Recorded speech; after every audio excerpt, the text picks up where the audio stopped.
Thank you for that. One of the things since I've been here today, and this was not part of my planned speech, but I just wanted to stop for a second, is I'm really interested in us seeing people who haven't been seen. And one of the things that I've seen here today, and I just want to take a minute to recognize, can all of the wonderful and amazing brown girls who are involved in documentary films stand up for a minute?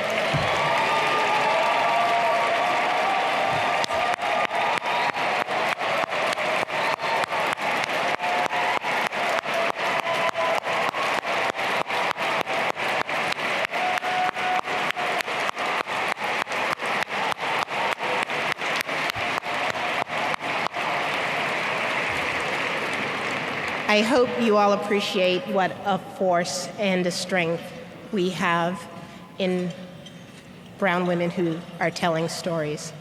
And first of all, I just want to say I'm really humbled to be up here. This was unexpected, but I also feel like this is something for our American documentary team because we do everything together, we choose films together.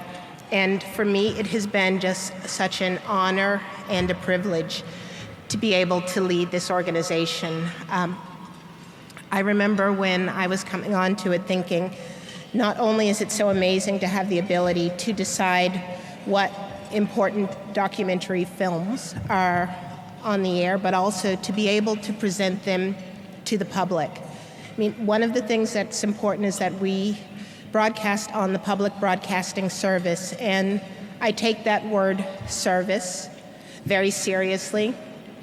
We are entrusted with the ability to show people their neighbors, show people their friends, show people the places that they don't know about.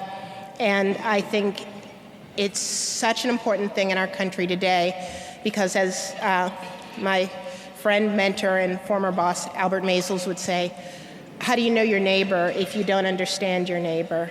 And I think we have to know our neighbors, but we need to know our neighbors from their point of view. We need them to be able to tell their own stories.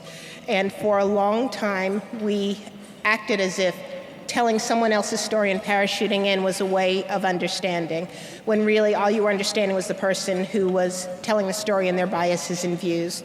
So I feel that as an industry, we are starting to move more toward letting people tell their stories, and I feel that as a country, it is going to help us be in a better place and also start to talk and have the dialogue and action that we need to have.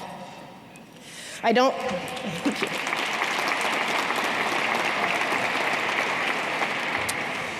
like to say the American public.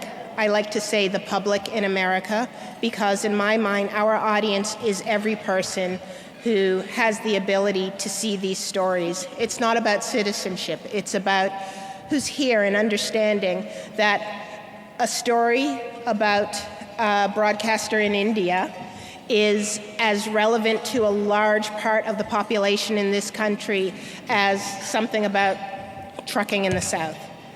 And I think we sometimes try to ignore the fact that as a country, we represent so many different parts and people. I was once asked, why do you show many international stories? And my answer was because they are our stories. There are people in this country who need to see themselves on screen and who need to know that they matter and that they're represented. And it's up to us as part of this service to provide that. And then one thing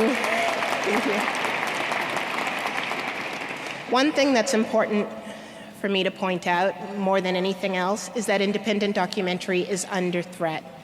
We have to recognize that independent filmmakers in corners that we've never looked, in places that we've never thought about, are not getting the opportunities to tell and share their stories. We need to look at better ways of funding. We need to try harder to find them. We need to make sure that we don't take the easy route to getting to the people and places and stories that we think we want to show. We have to do the work. And my father, who was my first and greatest mentor, who passed away a few months ago, always said to me, you know, if you're not making yourself uncomfortable, then you're not making change. And we all have to make ourselves uncomfortable.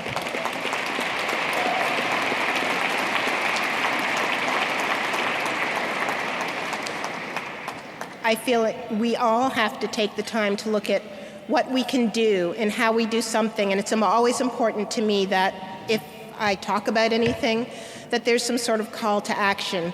Whether you talk with a friend about how we can start to hear more voices and find more people, whether you donate to an organization like Black Public Media or Latino Public Broadcasting, or American Documentary if you're so inclined. But we all have to put our effort into making sure that we're making ourselves uncomfortable and that we're doing the things that make change, because when you're too comfortable, when you're afraid to push for change, that's how we all lose. And so I'm just asking today if you can think about what might make you a little uncomfortable. What do you see in this industry that you'd like to see change? And just challenge yourself as to how you're going to do it. I think then, looking at the power in this room, we'll be in an amazing place. So thank you, Doc NYC. Thank you, everyone.